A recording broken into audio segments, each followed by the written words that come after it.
the Settlers of Catan, 2 to 4 players will build settlements and roads, eventually upgrading to cities in order to, settle Catan. Randomly place tiles in a 3-4-5-4-3 hex and surround the island with water tiles, alternating empty hexes with harbors. Newer versions of the game have a frame for the water, making this part easier. Choose an outer hex and place the A chip here. Continue placing the other letters counterclockwise, skipping the desert. Place the robber in the desert. When you roll a 7, every player with 8 or more resource cards must return half to the bank. Move the robber to another hex. This pawn can never return to the desert. Steal 1 random resource card from a player who has a settlement or city adjacent to the robber's new location. Shuffle and place the development cards nearby. The ones that give resources or other bonuses are removed from the game once played. Some give victory points. Keep these cards secret. If you draw a soldier, it acts as if you rolled a 7. Keep those cards in front of you. Once you have 3, take the largest army card. Similar to that, take the longest road card if you build an uninterrupted road with at least 5 pieces. When you roll, players with a settlement adjacent to the tile with that number will take the resource cards that match the hex: brick, grain, lumber, or wool. The player reference card will show you building costs for roads, settlements, cities, and development cards. You can trade resources with players. You can also trade 1 resource to the bank for another. Once you build a settlement on one of these harbor tiles, trading costs drop. Trade 2 of one specific resource for another, or trade 3 of any one resource for another. Now that I have explained those things, it'll be easier to walk through the game.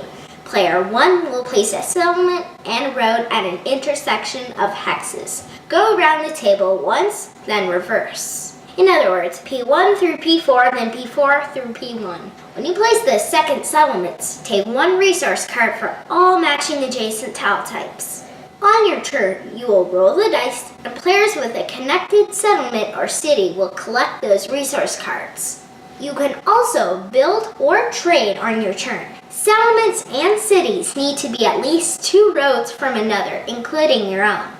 The game immediately ends when a player reaches 10 points, whether it's from settlements and cities, development, and/or special cards. Roll dice, manage resources, and build, trade, and buy to reach 10 points before everyone else. That's Settlers of Catan. The box says 60 to 120 minutes, and our games, including setup and takedown, last about an hour and 20 minutes. Not bad. Were game times more accurate on older boxes? The game could be played on a large square or circular coffee table. The space needed for 4 players isn't much larger than for 2. Rules are explained in just a few minutes and understood after a few turns. The math is just simple addition. Aside from the development cards, there's no reading. Do you know numbers 1 through 12 and can read picture books on your own? You can play Catan.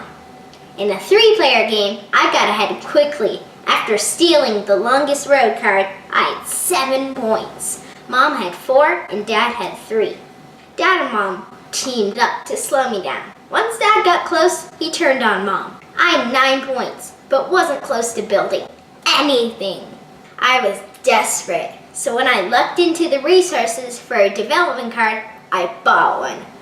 1 VP, meaning I won. Dad couldn't believe it. He showed his cards. He would have had a city and taken back the longest road card. In other words, he would have won on his next turn. Too bad, Dad, so sad. The components are very easy to understand, but they're so bland. I like the modular layout. Player choices mean games are so different. Then again, there will be an early rush for wooden bricks. Starting spots have an effect, but because things are tied to the dice, where you go from there matters more. Figure out how to block others and get to where you want to settle is where Catan gets fun. As the board fills, it slows until trades start. I'm happy that you can mitigate bad luck by trading. You won't win without making smart trades. In one game, I set one of my starting settlements on a 3-1 intersection. and within a few turns was able to trade 3 for 1 when my opponents were still trading 4 for 1. There isn't a whole lot of strategy, but there are choices to make, especially early. The majority is luck and tactics. Dice control almost everything, and then you're reacting to the changing game board and what others do. Some people will absolutely hate this. After playing the Settlers of Catan, I totally see why it changed board games when it came out in 1995. Here in 2019, it's good, but not great. I like luck, I like building, and I've discovered that I like trading. For the time, I wish I controlled more.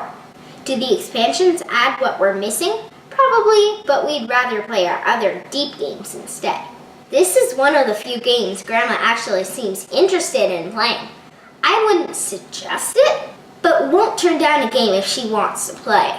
Look at that. Almost 25 years later, Catan is still getting people hooked on board games.